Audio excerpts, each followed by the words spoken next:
नमस्कार, मैं आपकी दोस्त अंजलि। जो भी मेरे चैनल को सब्सक्राइब नहीं किए हैं तो प्लीज़ सब्सक्राइब कर लीजिए। मैं ऐसे ही वीडियो लाती रहती हूँ और लाती रहूँगी। राम जी अगस्त मुनि के आश्रम पहुँचे। तो चलिए मैं वीडियो को शुरू करती हूँ। मुनि सूति छन जी ने कहा, ऐसा अभिमान भूलकर भी ना छूटे कि मैं सेवक हूँ और श्री रघुनाथ जी मेरे स्वामी हैं। मुनि के वचन सुनकर श्री राम जी मन में बहुत प्रसन्न हुए।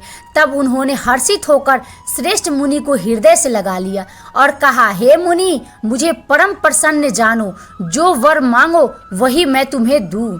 मुनि सूति छन जी ने कहा, मैंने तो वर कभी मांगा ही नहीं, मुझे समझ ही नहीं पड़ता कि क्या झूठ है और क्या सत्य है।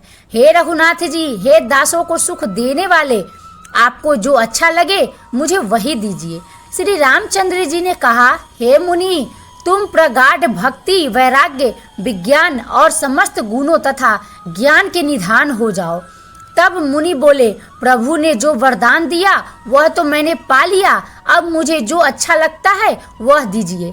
हे प्रभु, हे श्री राम जी, छोटे भाई लक्ष्मण जी और सीता जी सहित धनुष बाणधारी आप निष्काम होकर मेरे हृदय रूपी आकाश में चंद्रमा की भांति सदा निवास कीजिए।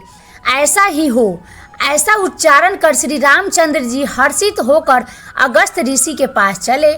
तब सूति छन जी बोले, गुरु अगस्त जी का दर्शन पाए और इस आश्रम में आए मुझे बहुत दिन हो गए।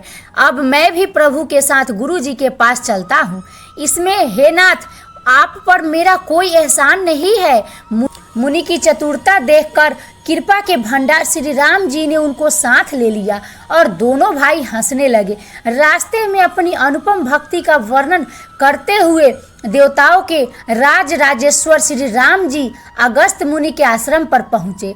सूति छन तुरंत ही गुरु अगस्त जी के पास गए और दंडवत करके ऐसा कहने लगे, हे नाथ, अयोध्या के राजा दशरथ जी के कुमार जगदाधार श्री रामचंद्र जी, छोटे भाई लक्ष्मण जी और सीता सहित आपसे मिलने आए हैं, जिनका हे देव आप रात दिन जप करते रहते हैं।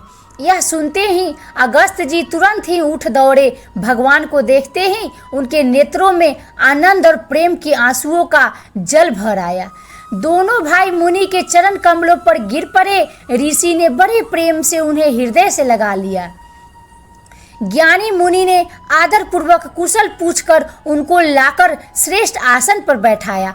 फिर बहुत प्रकार से प्रभु की पूजा करके कहा, मेरे समान भाग्यवान आज दूसरा कोई नहीं है।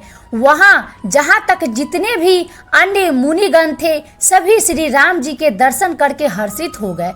मुनियों के समूह में श्री रामचंद्र जी सबकी ओर सम्मुख होकर बैठे हैं। ऐसा जान पड़ता है मानो चकोरों का समुदाय शरद पूर्णिमा के चंद्रमा की ओर देख रहा हो। तब श्री राम जी ने मुनि से कहा, हे प्रभु, आपसे तो कुछ छिपा है ही नहीं। मैं जिस कारण से आया हूँ वह आप जानते ही हैं। इसी से हे तात, मैंने आपसे समझाकर कुछ नहीं कहा। हे प्रभु, अब आप मुझे वही मंत्र दीजिए जिस प्रकार मैं मुनियों के द्रोही राक्षसों को मारूं। प्रभु की वाणी सुनकर मुनि मुस्कुराए और बोले, हे नाथ, आपने क्या समझकर मुझसे यह प्रश्न किया है? हे पापों का नाश करने वाले, मैं तो आप ही के भजन के प्रभाव से आपकी कुछ थोड़ी सी महिमा जानता हूँ। आपकी माया गुल्लर के विशाल वृक्ष के समान है, अनेकों ब्रह्मांडों के समूह ही जिसके फल है। चर और अचर जीव गुल्लर के फल के भीतर रहने वाले छोटे छोटे जंतुओं के समान उनके भीतर बसते हैं और वे अपने उस छोटे से जगत के सिवा दूसरा कुछ नहीं जानते। उन फलों का भक्षण करने वाला कठिन और कराल काल है। वह काल भी सदा आपसे भयभीत रहता है। लोकपालों के स्वामी होकर भी मुझसे मनुष्य की तरह प्रश्न किया। हे कृपा के धाम, मैं तो यह वर मांगता हूँ कि आप श्री सीता जी और छोटे भाई लक्ष्मण जी सहित मेरे हृदय में सदा निवास कीजिए। आई होप दोस्तों ये वीडियो पसंद आई होगी। वीडियो पसंद आए तो लाइक एंड शेयर जरूर करें। मिलते हैं नेक्स्ट वीडियो में। तब तक के लिए खुश रहिए और खुशियाँ बांटते रहिए। राम जी आप सबका भला करेंगे।